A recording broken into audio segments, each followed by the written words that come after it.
Hey guys, welcome back to the channel. I'm your host, Sparta Green Ranger, and today I've got an awesome toy review for you. Today we are going to be talking about the DX Magi King, or also as it's known as the Titan Megazord from Power Rangers Mystic Force. Now this one is, as I said before, the DX version from Magi Ranger from Japan. Now, if you guys want to pick this one up, it's getting a little bit more expensive now, especially in box. Mine I got on eBay. It did not come with the weapons, and it was still over $100. But I've seen box versions of the American Titan Megazord going for even higher. But we're going to talk about all three modes. We have all the Titans in their regular Zord mode, the Dragon mode, and its Megazord mode. So here we have the DX Magi King here on Sparta Green Ranger Reviews. Let's get to it.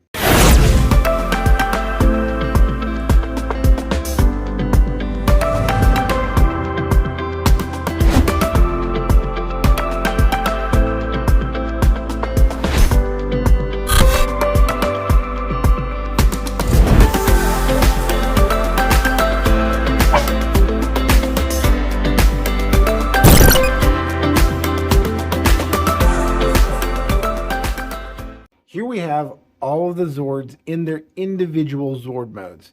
This is the first time in a while that we've had humanoid style Zords and a 3-form transformation. So we have individual humanoid Zords, then we also have a intermediate mode, and then we have full Megazord mode. Now, all the Zords in this series are directly inspired by mythical creatures. The red's a firebird, the pink is a fairy, the blue is a mermaid, the yellow is a griffin, and the green is a minotaur. Now, these are all really cool, but in terms of articulation, the Red Ranger has a lot. You have full arm movement, you have knee movement. You don't have a lot, but you have some upper leg movement, but it's more for transformation.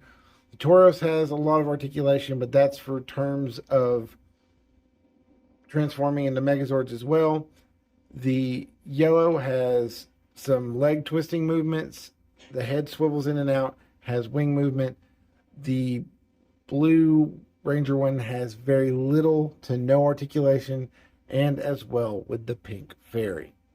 So our first real transformation on this Megazord is the Dragon mode. And we start off with the Minotaur.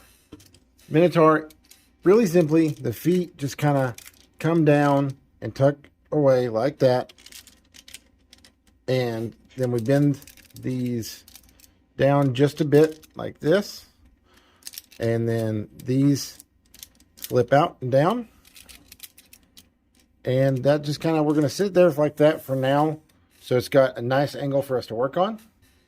Then we grab our mermaid. It's pretty easy to do it as it is, but I recommend pulling the mermaid apart in half. The head goes away, and then you see these two little pegs right here. They line up with that right there. With this part right here is what I mean. And I recommend, to make it easier on yourself, turn these out facing the same direction. And then we just put these in this little hole like this, and it links together. Oh wait, I'm sorry. No, that needs to be facing up. So we're going to flip that around. Those pegs are really good and tight. Pegs come up and lock in like that. And these pegs lock together like that. And that holds that together perfectly well.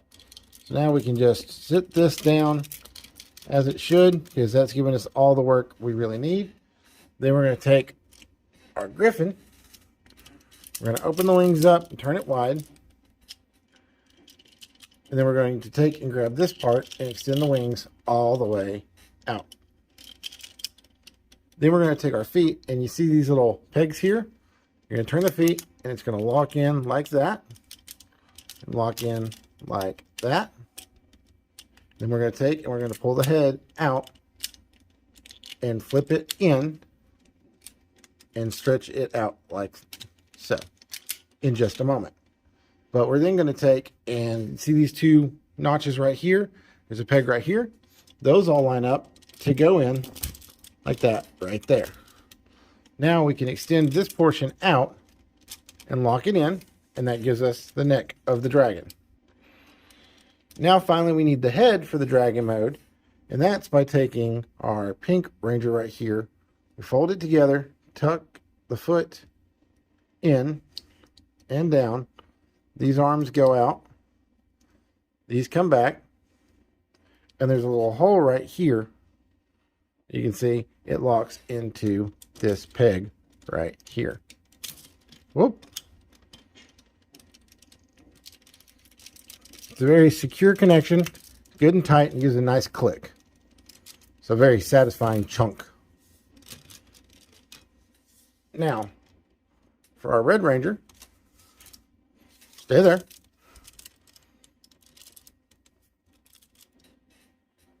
There we are. I had to jump cut away real quick to make it sit completely well. But then we're just going to take the red fire Phoenix Zord, as it is rather. We're going to take and spread the legs out wide. Bend the knees. And then there's a couple of pegs right here that it locks into on the back of the green Minotaur. And it's got a nice click as well, and a lot of these Japanese toys do. So there we have our dragon mode. It's real beautiful. I like it. It's chunky. Now, if you guys notice, I don't have the tail portion. The final tail portion is made by the weapons. When I purchased this, it did not come with them. So unfortunately, I cannot show you the weapons, but the weapon is a pretty cool version. There's a smaller weapon that most of the Zords hold, with the exception of the Griffin and the Fairy Zords. They don't have weapons, but those all combine to make the sword. And where I put this, normally I can't display the weapon anyway, so that works out well for me. And this very rarely sits in dragon mode, so I don't really worry about the weapons on that one as well. Up next, we're going to go into the Megazord mode. Now, when we start with the Minotaur, we are going to do basically the same thing, but in a weird kind of longer order. We're going to take the legs and we're going to fold down at the same time as we're pushing up on the Minotaur's feet. That's going to come and line straight up like that. Push up, fold all the way down, and then we're going to turn him, and we're opening this up to reveal the Megazord shoulders, and then we're going to flip the hands down for the Megazord hands, and there's a little peg and key that lock those in place like that. Now, we also take the mermaid and we keep it split in half, and we're going to push the feet up like that from the mermaid's tail, and then we have pegs and locks that lock together right here, and it also locks in to the knee joint. They are side oriented, so I may have flipped them. I did. Make sure everything's good and straight, and it locks in, peg and slot like that.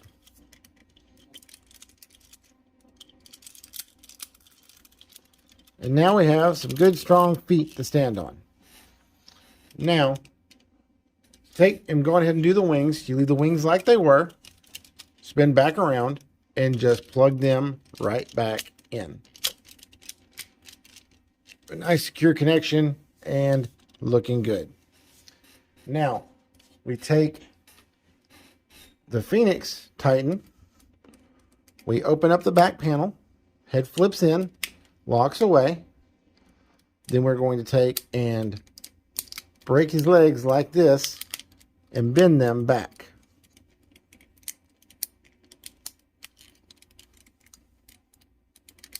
Bend them back. And then we're going to take and push this shoulder joint open like so. And we're going to sit that down for a second while we then get the Fairy Titan And we're pretty much already transformed there. All we do are these come back and it locks into a peg right here.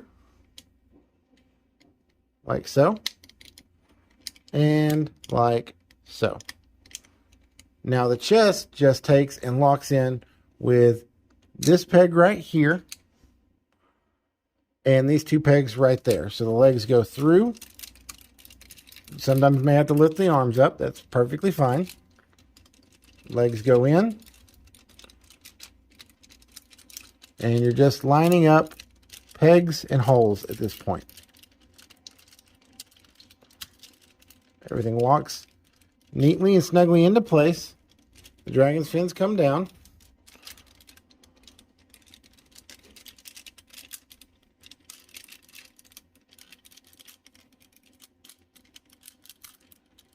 Legs go up to get out of the way.